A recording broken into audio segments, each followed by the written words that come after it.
Kontradiksi gelar pahlawan nasional untuk Marsinah dan Soeharto. Ini manipulasi politik dan sejarah yang luar biasa. Dikutip dari perkataan Ruth Indiah Rahayu, peneliti Institut Kajian Krisis dan Strategi Pembangunan Alternatif. Berita dan informasi ini saya kutip berdasarkan dari info BBC News Indonesia. Perlu kita ketahui, nama Soeharto berulang kali diusulkan sebagai pahlawan nasional sejak 2010.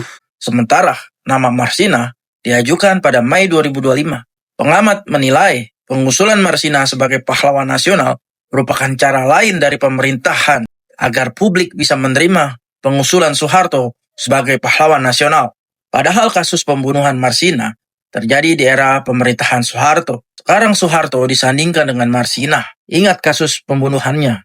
Belum ada keadilan, belum diakui negara. Kok tiba-tiba dikasih gelar pahlawan? Mana keadilannya dulu? Ini kan manipulatif untuk membius massa, memanipulasi kesadaran massa. Itu dikatakan oleh Ruth Indiah Rahayu, peneliti Institut Kajian Krisis dan Strategi Pembangunan Alternatif.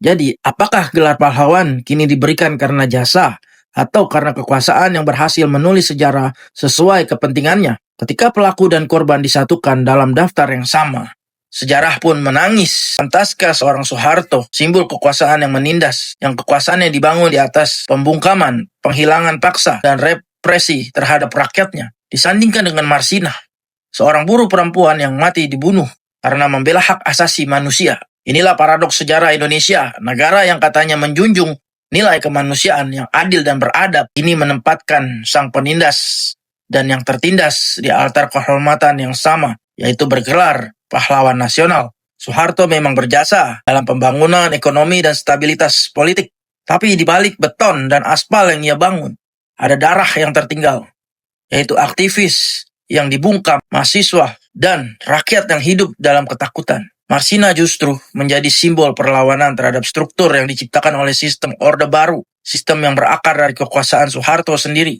Ia gugur bukan karena kekerasan acak, tetapi karena keberaniannya menentang ketidakadilan yang dilanggengkan negara. Maka pertanyaan paling mendasar bukanlah siapa yang berjasa bagi negara, melainkan negara seperti apa yang ingin kita wariskan. Jika pahlawan adalah mereka yang memperjuangkan kemanusiaan, keadilan, dan kebebasan, maka bagaimana mungkin seseorang yang justru merampas ketiganya ditempatkan di podium yang sama? Ketika sejarah dipermak menjadi kompromi politik, maka kepahlawanan kehilangan makna moralnya.